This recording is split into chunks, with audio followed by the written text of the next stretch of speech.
Hello पॉपलूज, this is Ayush भाई and आज की वीडियो से हम लोग स्टार्ट करने वाले तुम्हारी साइंस बुक का चैप्टर नंबर 5 एंड बायोलॉजी का chapter number 1 that is life processes. इस वीडियो में हम लोग पूरी लाइफ प्रोसेसेस को एनसीईआरटी के अकॉर्डिंग बहुत ही अच्छे से डिस्कस करेंगे एंड ट्रस्ट मी, इस वीडियो से बाहर कुछ भी नहीं आएगा जो मैं लाइफ प्रोसेसेस के ऊपर डालूंगा। तो इस सीरीज से जुड़ जाओ एंड ट्रस्ट मी, तुम लोगों के साइंस में 80 आउट ऑफ 80 कहीं नहीं जाएंगे। तो अब आराम से चिकू मुकू बैठो एंड आज की इस 3D एनिमेटेड वीडियो का मजा लो। एंड हाँ यार, वीडियो के एंड में इंपॉर्टेंट क्वेश्चंस जरूर मिलेंगे, इसलिए वीडियो को छोड़ के जाने की गलती बिल्कुल भी मत करना। एंड जो सारे पार्ट्स होंगे उसके लिंक डिस्क्रिप्शन में मिल जाएंगे। हम लोग इस चैप्टर को पार्ट वाइज पढ़ेंगे, क्योंकि ऑब्वियसली एक पार्ट में हम लोग पूरे चैप्टर को कंप्लीट करेंगे तो जो चैप्टर होगा वो थोड़ा बोरिंग हो जाएगा। लेकिन सारे पार्ट्स को कंप्लीट करने के बाद पूरे चैप्टर का वन शॉट वीडियो भी जरूर अपलोड होगा, इसलिए लोड बिल्कुल भी मत लेना। तो चलो हम लोग इस चैप्टर के एक्सप्लेनेशन को शुरू करते हैं। तो ये चैप्टर स्टार्ट करते हैं। सबसे पहले हम लोग ये समझते हैं कि हम लोगों का जो चैप्टर का टाइटल है लाइफ प्रोसेसेस, उसका एग्जैक्टली मतलब क्या है। देखो, बेसिक मेंटेनेंस फंक्शन जो हर लिविंग ऑर्गेनिज्म परफॉर्म करती है ताकि वो इस अर्थ पे सरवाइव कर सके, उसे हम लोग लाइफ प्रोसेसेस कहते हैं। सपोज तुम लोग इस वीडियो को देख रहे हो एंड मैं पढ़ा रहा हूं, तो हमें इस अर्थ में सरवाइव करने के लिए, जिंदा रहने के लिए क्या क्या चीजें परफॉर्म करनी पड़ेगी। क्या हम लोगों को पढ़ाई करना होगा केवल, क्या हम लोग गेम्स खेलेंगे तो हम लोग इस वर्ल्ड में, इस अर्थ पे सरवाइव कर लेंगे? नहीं यार, कुछ बेसिक एक्टिविटीज परफॉर्म करना होगा, जैसे कि बॉडी को मूवमेंट दिखाना होगा, हम लोगों को फूड कंज्यूम करना होगा ताकि न्यूट्रिशन हमारी बॉडी को मिले, बॉडी में ट्रांसपोर्टेशन, एक्सक्रीशन और भी ऐसी बेसिक एक्टिविटीज परफॉर्म होनी चाहिए, तभी कह सकते हैं कि हम लोग इस वर्ल्ड में, इस अर्थ पे सरवाइव कर रहे हैं। तो हमारी इस चैप्टर को कंप्लीट करने के लिए हम लोगों को 4 मेन टॉपिक्स को अच्छी से कवर अप करना होगा। पहला nutrition, second respiration, third transportation and fourth excretion. ये चारों टॉपिक को अच्छे से डिस्कस करेंगे एंड आग लगा देंगे इस चैप्टर में। तो अब चलो ऊपर से जानते हैं, एक तो ना समझ लेते हैं कि ये जो चारों टॉपिक्स है वो आखिर है क्या। तो यार अब तुम्हारे स्क्रीन में पहला फ्लो चार्ट आ रहा होगा, इसके अकॉर्डिंग बहुत ही अच्छे समझते हैं। तो तुम लोग देख सकते हो कि लाइफ प्रोसेस 4 पार्ट में डिवाइडेड है। पहला न्यूट्रिशन, उसका क्या मतलब होता है, सिंपल मैनर में समझे तो nutrition is the process of obtaining food and utilising it. नहीं समझ आया? अच्छे से समझाता हूँ।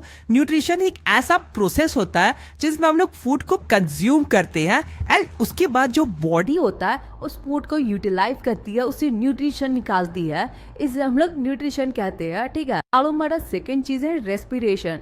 रेस्पिरेशन क्या है? Break down of food and producing energy, यानी कि जो हमारे बॉडी में फूड अंदर जाती है उसका अच्छे से ब्रेक डाउन होता है एंड ब्रेक डाउन होने के बाद उससे एनर्जी निकलती है जिसे हमारी बॉडी चलती है, सरवाइव करती है। उसके बाद ट्रांसपोर्टेशन, यार हमारे बॉडी फूड तो कंज्यूम करती है, न्यूट्रिशन तो निकलता है, लेकिन पूरे बॉडी में न्यूट्रिशन पहुंचता कैसे है? ऑब्वियसली ट्रांसपोर्टेशन की हेल्प से। तो वही चीज है, movement of substance from one part of body to another part of body. एक पार्ट ऑफ बॉडी से दूसरे पार्ट ऑफ बॉडी से जो भी चीजें जाती है उसे ट्रांसपोर्टेशन कहते हैं। Last excretion, removal of metabolic waste out of body is called excretion. Simple सा था, जो भी चीजें हमारी बॉडी से बाहर निकलती है, अनवांटेड चीजें जैसे कि यूरिन हो गया एंड और भी, तो लोगों को पता है क्या बाहर निकलता है। ये सारी चीजें जो बाहर निकलती है वो हमारा जो है वो अनवांटेड चीज है एंड इसी प्रोसेस को हम लोग बोलते हैं एक्सक्रीशन। तो आई होप पहला फ्लो चार्ट बहुत ही अच्छे से क्लियर होगा। चलो अब हम लोग आगे बढ़ते हैं। तो यार यहां तक तो सारी चीजें क्लियर होगी जो मैंने एक्सप्लेन किया। अब हम लोग सबसे पहले समझते हैं इस चैप्टर का सबसे पहला टॉपिक एंड स्टार्ट करते हैं हम न्यूट्रिशन को। तो न्यूट्रिशन को मैंने एक्सप्लेन कर दिया कि आखिर वो होता क्या है। इसके 2 टाइप्स होते हैं, 2 मोड्स होते हैं, जो कि है तुम्हारा autotrophic nutrition and heterotrophic nutrition. तो यार ऑटोट्रॉपिक क्या होता है? गाड़ी वाला है, घर से कचरा निकाल वाला ऑटो? नहीं यार, ऑटो मतलब खुद से, यानी कि ऐसे ऑर्गेनिज्म जो अपना खाना खुद से बनाते हो उसे हम लोग ऑटोट्रॉपिक न्यूट्रिशन कहते हैं। समझ गया? इसका बहुत ही सिंपल सा एग्जांपल है हमारा ग्रीन प्लांट। अब लोग कहोगे भैया भैया हम भी मैगी खुद से बनाते हैं तो हम भी तो ऑटोट्रॉपिक न्यूट्रिशन हुए, और मम्मी भी खाना बना के देती है एंड हम तो उसे बस कंज्यूम करते हैं तो हम भी तो ऑटोट्रॉपिक हुए। अरे नहीं यार, ऑटोट्रॉपिक को सिंपल वे से तुम लोग समझना चाहो तो ऐसा प्रोसेस जिसमें सारे जो प्रोडक्ट्स तुम्हारे यूज होते हैं वो नेचुरली ऑब्जॉर्ब किए जाते हैं, यूज किए जाते हैं। जैसे कि तुम्हारे ग्रीन प्लांट अपना खाना कैसे बनाते हैं? सनलाइट यूज करते हैं, वाटर यूज करते हैं, कार्बन डाइऑक्साइड यूज करते हैं, ये सारी चीजें यूज करते हैं जो कि नेचुरली मिलती है। एंड हम ह्यूमंस क्या करते हैं? हम ह्यूमन उन प्लांट्स को यूज करते हैं, जैसे कि वेजिटेबल्स लेते हैं प्लांट से एंड ये सारी चीजों को उनसे यूज करते हैं, तो हम लोग आ जाते हैं हेटेरोट्रॉपिक न्यूट्रिशन। ऑटोट्रॉपिक समझ गए, हेटेरोट्रॉपिक भी मैंने थोड़ा सा हिंट दे दिया। हेटेरोट्रॉपिक मतलब ऐसे ऑर्गेनिज्म जो अपनी सर्वाइवल के लिए दूसरे पे डिपेंडेंट होते हैं, उन्हें हेटेरोट्रॉपिक न्यूट्रिशन कहते हैं। यानी कि वो अपना जो खाना है वो दूसरों से ऑब्टेन करते हैं। समझ गए? अब ऑटोट्रॉपिक न्यूट्रिशन का थोड़ा और डिटेल में जानते हो इस चैप्टर में सभी के अंदर टाइप्स घुसे हुए हैं। तो तुम्हारा जो ऑटोट्रॉपिक न्यूट्रिशन है उसके भी दो टाइप्स होते हैं। तो तुम्हारा ऑटोट्रॉपिक न्यूट्रिशन का पहला टाइप है फोटोसिंथेसिस, सेकंड है केमोसिंथेसिस। ये टाइप्स नहीं कह सकते हो, ये प्रोसेस कह सकते हो। ठीक है, ऑटोट्रॉपिक न्यूट्रिशन का दो प्रोसेस होता है, फोटोसिंथेसिस एंड केमोसिंथेसिस। फोटोसिंथेसिस तो तुम लोग बचपन से पढ़ते आ रहे हो यार। तुम लोग कमेंट करके बताना कि फोटोसिंथेसिस क्या होता है। और हाँ यार, इतना मेहनत कर रहा हूं तुम लोगों के लिए, नया सीरीज स्टार्ट कर दिया साइंस का, तो यार एक सब्सक्राइब तो बनता है। आज चैनल को अपने दोस्तों को जरूर रिकमेंड करना, क्योंकि trust me worth it channel होगा। पूरे साइंस को बहुत ही अच्छे से कवर करेंगे। तो photosynthesis the process in which green plant make their own food with the help of water and carbon dioxide in the presence of sunlight and chlorophyll. Simple भाषा में अगर फोटोसिंथेसिस को डिफाइन करना होगा तो ये बेस्ट है। ठीक है, फोटोसिंथेसिस एक ऐसा प्रोसेस होता है जिसमें ग्रीन प्लांट खुद का खाना बनाते हैं सिंपल इनऑर्गेनिक कंपाउंड की हेल्प से, जैसे कि तुम्हारा कार्बन डाइऑक्साइड हो गया, वाटर हो गया, in presence of sunlight and chlorophyll. उसे फोटोसिंथेसिस कहते हैं। समझ गए यहाँ तक? तो अब हम लोग फोटोसिंथेसिस का प्रोसेस प्लांट में कैसे होता है वो समझते हैं। सबसे पहले तो ग्रीन प्लांट जो कार्बन डाइऑक्साइड एटमॉस्फेयर में प्रेजेंट होती है, उनके आजकल जो प्रेजेंट होते हैं उसी टाइनी पोर्स स्टोमाटा की हेल्प से अपनी लीव्स के थ्रू अंदर प्लांट में ले आते हैं। फिर जो हमारे प्लांट्स होते हैं वो अपने रूट से यानी कि जड़ों से पानी को ऑब्जॉर्व करके ऊपर लाते हैं एंड उसके बाद सनलाइट को, जो लीड्स में प्रेजेंट क्लोरोफिल होती है, वो ट्रैप कर लेती है सनलाइट को। और ये सारी चीजों को मिक्स करके जो फोटोसिंथेसिस का प्रोसेस है वो पूरा होता है। इन तीनों की हेल्प से प्लांट अपना खाना खुद बनाती है in the form of carbohydrate, जिसे तुम लोग ग्लूकोज भी कह सकते हो। एंड फिर as a bio product oxygen release करती है हमारी प्लांट्स, जिसे हम लोग इनहेल करके सरवाइव करते हैं। तो यार अभी जो मैंने वर्ड्स के फॉर्म में तुम लोगों को एक्सप्लेन किया फोटोसिंथेसिस का प्रोसेस, उसे अब हम लोग एक केमिकल रिएक्शन की हेल्प से समझते हैं, जो कि तुम्हारे स्क्रीन पे है। ये जो रिएक्शन है इसे मार्क कर लो, ये इंपॉर्टेंट रिएक्शन है एग्जाम के प्रोस्पेक्टिव से। तो देखो अब रिएक्शन को समझते हैं। देखो 6CO2 यानी कि जो कार्बन डाइऑक्साइड है वो पहले जो लीव्स है वो स्टोमाटा की हेल्प से कैप्चर कर लेती है। उसके बाद 12H2O यानी कि जो वाटर है वो रूट्स की हेल्प से प्लांट पे एंटर करती है। उसके बाद जो क्लोरोफिल है वो सनलाइट को अब्सॉर्ब कर लेती है and as a bio product C6H12O6 यानी कि ग्लूकोज प्लस 6O2, O2 मतलब ऑक्सीजन, प्लस 6H2O यानी कि वाटर तुम लोगों का एज अ बायो प्रोडक्ट बनता है।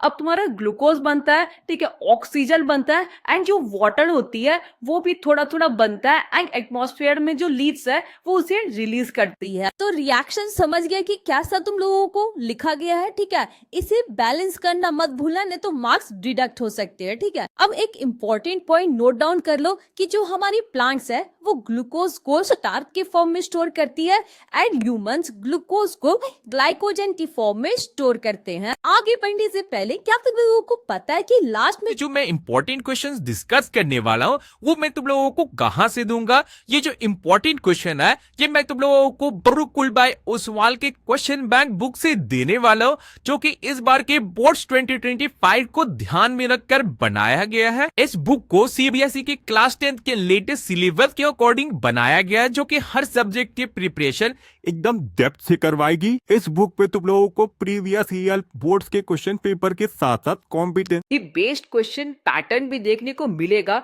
जो तुम्हारी प्रिपरेशन को एक अलग लेवल पे ले जाने वाला है। एडिशनली तुम्हें इस बुक में case based question, MCQ, assertion and reason question, numerical, short answer, long answer and ऐसे और भी बहुत सारी ढेर सारे क्वेश्चन देखने को मिलेंगे, जो तुम्हारी एग्जाम पे प्रिपरेशन में बहुत हेल्प करेगी। इसके साथ साथ कोई रिवीजन किए तुम लोगों को हर चैप्टर की समरी भी देखने को मिलेगी। और बस इतना ही नहीं, एनसीईआरटी एंड एनसीईआरटी एग्जाम्पलर भी इसके अंदर इंक्लूडेड है। तो अगर तुम्हें इस बुक को परचेज करना है तो डिस्क्रिप्शन में लिंक मिल जाएगा, जरूर से विजिट करना एंड तुम लोग परचेज कर सकते हो इस बुक को। तो अब चलो वीडियो में आगे बढ़ते हैं। अब हम लोग ऑटोट्रॉपिक न्यूट्रिशन का सेकेंड प्रोसेस जो कि केमोसिंथेसिस है उसे डिस्कस कर लेते हैं। इस पार्ट से हार्डली कभी क्वेश्चन पूछा जाता है, लेकिन for general information and as a backup तुम लोग थोड़ा सा समझ लो कि केमोसिंथेसिस क्या होता है।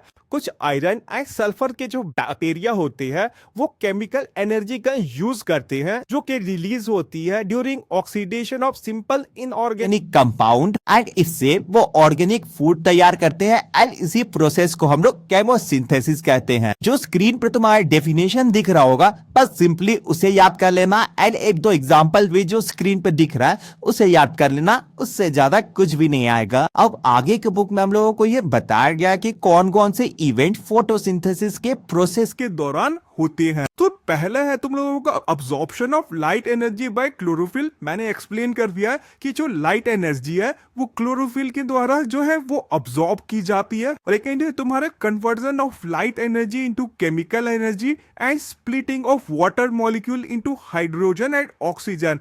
इसका क्या मतलब है कि जो लाइट एनर्जी होती है उसे जो प्लांट है तुरंत केमिकल एनर्जी में चेंज कर देती है एंड फिर जो वाटर मॉलिक्यूल प्लांट में आता है उसे स्प्लिट करके तोड़ के हाइड्रोजन एंड ऑक्सीजन मॉलिक्यूल में अलग अलग डिवाइड कर देती है।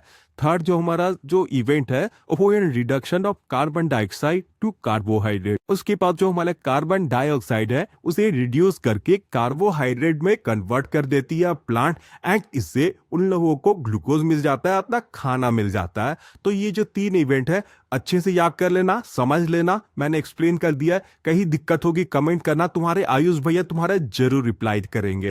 एक चीज याद रखना कि जो फोटोसिंथेसिस की इवेंट्स हमने डिस्कस किए वो जरूरी नहीं है कि एक के बाद एक तुरंत हो। नहीं, डेजर्ट प्लांट का एग्जांपल की है जो हम लोग ये समझते हैं कि कैसे ये जो इवेंट्स है ये एक के बाद एक जरूरी नहीं है कि अकर होंगे। तो देखो डेजर्ट प्लांट में होता क्या है कि डेजर्ट एरिया में बहुत ज्यादा गर्मी होती है, इसलिए वो अपना मेन गेम खेलते हैं डेजर्ट प्लांट एंड वो जो फोटोसिंथेसिस का प्रोसेस होता है वो रात के टाइम पे करते हैं। अब तुम लोग सोचोगे कि रात में तो सनलाइट होता ही नहीं है, तो रात में वो कैसे अपना फोटोसिंथेसिस कर पाएंगे। तो यार वो करते क्या है कि सुबह के टाइम पे जो क्लोरोफिल होता है वो सनलाइट ऑब्जॉर्व कर लेता है एंड उसके बाद उसे स्टॉक में रखता है एंड जैसे सनसेट होती है, रात होती है, तो वो कार्बन डाइऑक्साइड को अंदर इनहेल कर लेते हैं, यानी कि अपने अंदर ले लेते हैं एंड स्टॉक में जो वो सनलाइट को रखते हैं उसे यूज करके वो फोटोसिंथेसिस का प्रोसेस करते हैं। ऑब्वियसली सुबह के टाइम पे अगर वो फोटोसिंथेसिस करेंगे तो इतना ज्यादा गर्मी होता है, धूप होता है कि एक्सेस ऑफ वाटर लॉस हो जाएगा प्लांट से एंड फिर वो फोटोसिंथेसिस कर नहीं पाएंगे, इसलिए वो रात का टाइम प्रेफर करते हैं फोटोसिंथेसिस के लिए। समझ गए ये इंपॉर्टेंट पॉइंट का।